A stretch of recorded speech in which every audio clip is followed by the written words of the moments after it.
Had the police acted differently, is it possible Mark Duggan would still be alive? Well, that's a possibility.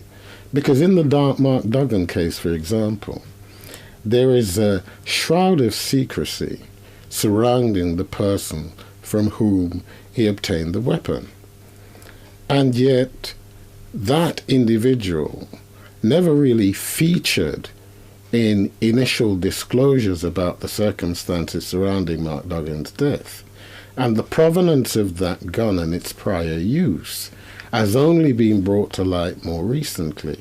Now, it may well be that an independent observer, knowing that the police had prior contact with the supplier of that weapon, might have intervened to say, well, why don't we arrest this chap? And such an arrest might have halted the chain of events which tragically resulted in Mark Duggan's shooting. How did it go so badly wrong? What was to be, a routine Trident-type investigation? Because if Trident believed that Mark Duggan was a perpetrator and what they were seeking to do was to stop him from whatever they believed he was engaged in, certainly we didn't set up Trident in the police, as part of the police, for perpetrators to end up dead without the notion of any charge, without the notion of any investigation, without the notion of any trial, without the notion of any court appearance. Specific allegations have been put to the Met on these issues, but there's been no response. The lingering questions about police conduct serve to reignite anger in a community that's had its fair share of run-ins. We've had a few prosecutions, but never a conviction, and that just tells us in the community that our lives don't matter. It won't matter in the court. And so that, with that being the way it is, the relationship between the black community and the police is not going to improve because they haven't taken the first step to admit all the years of damage that they've created. So how can we start to trust them on these, still thinking and feeling the same way that we have done for arguably decades? What's the relationship between the way you see it, the authorities and the community right now? An impressive one. They're an occupying force, all right? We look at where Mark Duggan was from, where his community is from. It's not just Tottenham, it's Broadwater Farm Estate in Tottenham, right? Now, we're how many years on now? 4 years on since the riots in 2011, right? And we've had now 4 vigils for Mark. Every year on his day of his death, we hold a vigil. Sometimes it's at outside the police station, sometimes it'll be at a different community centre. But we always go back to the farm, the Broadwater Farm Estate, so the community can come out and have their space to celebrate Mark's life. 4 times we've been there on this day, and every single time we witness police come in to the estate in big bully vans, riot vans, full to the brim with officers, all padded, suited up, just to drive in. Just to drive in, look out the window, stare down the people and drive out again. I'm sorry, but to me, that's reminiscent of an Israeli occupying force driving through settlements, driving through towns that they've occupied and saying, you know what, we're just having a presence here. We're just showing you that we're here, yeah? We're just showing you that we're around, don't mess about, we can come back anytime. And we can grab any one of you anytime.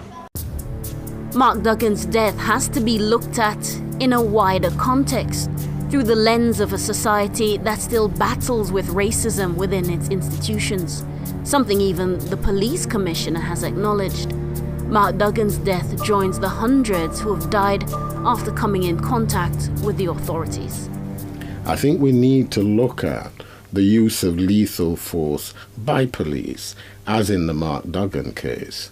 But it shouldn't be limited to the Mark Duggan case, because I think there is a problem within policing, and not just in the United Kingdom, about the way that police use lethal force, particularly when they come in touch with black people. Because it is a fact that black people have this curious propensity to die whenever they come in contact with the police, to an extent which is remarkable compared to other sections of society. We have to often question, why is it that there were so many black people, when they come into contact with the police, why do so many end up dead? And I think what happened to Mark Duggan was symbolic of that. And to this day, the police have never given a proper account of what happened. As the Justice for Mark Duggan campaign puts pressure on the Home Secretary to give the calls for public inquiry her backing, the man whose death sparked an uprising leaves behind loved ones struggling to come to terms with his absence and the manner of his killing. Sometimes I go around the house and I talk to them like he's here. I say, oh Mark, I've had a terrible day today. You know, one day he might answer me back. But yeah, I really miss him. I really miss him so much. Birthdays, Christmas, because he always bought me something for Mother's Day. A teddy bear or a bunch of flowers. Them days hit me, Mother's Day. Yeah, and like his birthday, you know, September. I want to see justice. I want to see someone pay for what my son went through. He was murdered, you know, daylight, broad daylight. So I want to see some kind of justice, because it's, you know, it's hurting everyone too much. 6 children got left behind, me, his brothers and sisters, you know, his dad felt it for him, Carol. You know, there's a lot of people out there that knew Mark wasn't this man that they said he was. So, you know, I don't understand why not one policeman has got into trouble for this at all, out of all the police officers that were there.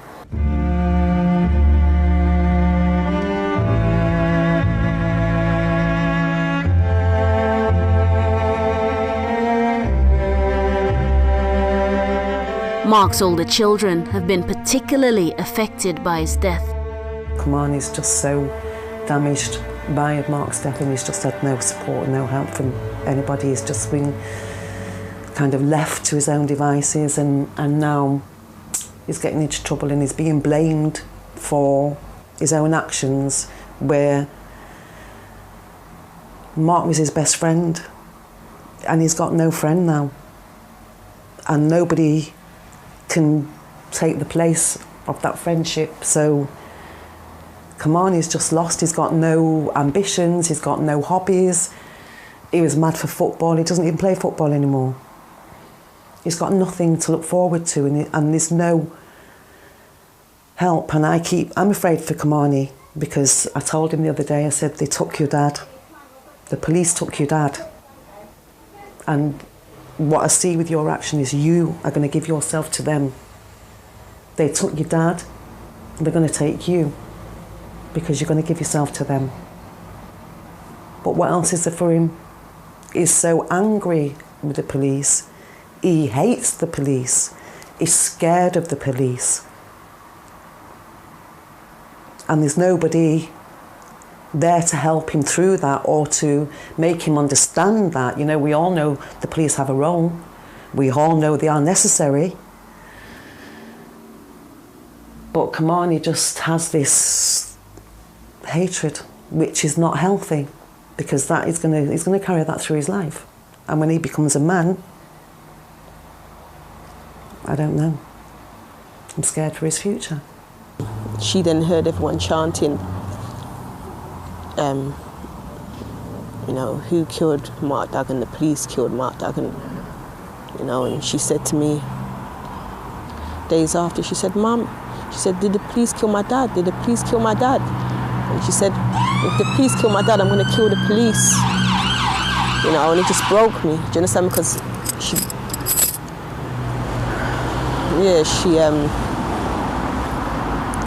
up till then, she never knew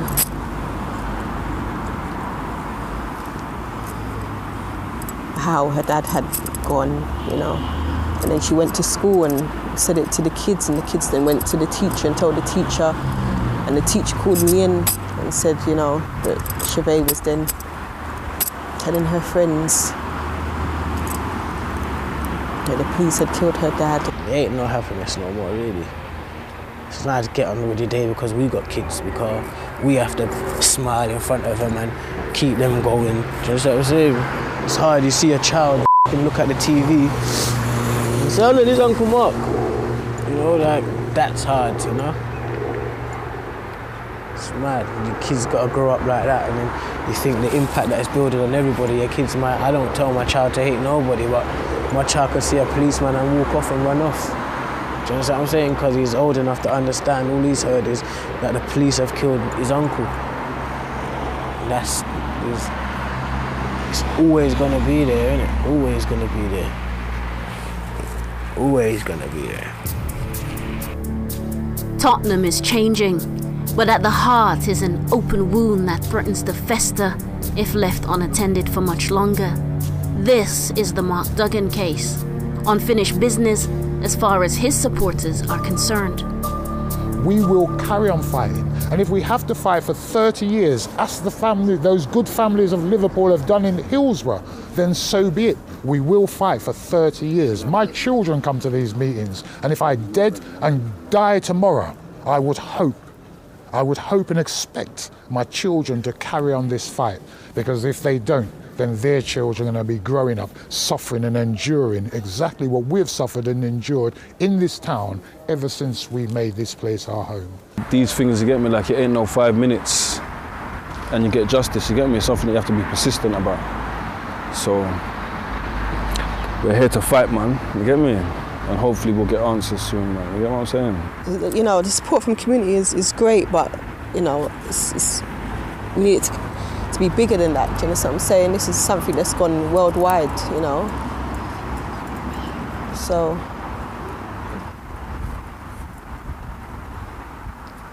just I don't know, they don't even know what they've done, they really don't know what they've done. A community left to grieve, a family traumatized, and still unanswered questions. What could be the next spark to set the UK alight? Tottenham waits with bated breath.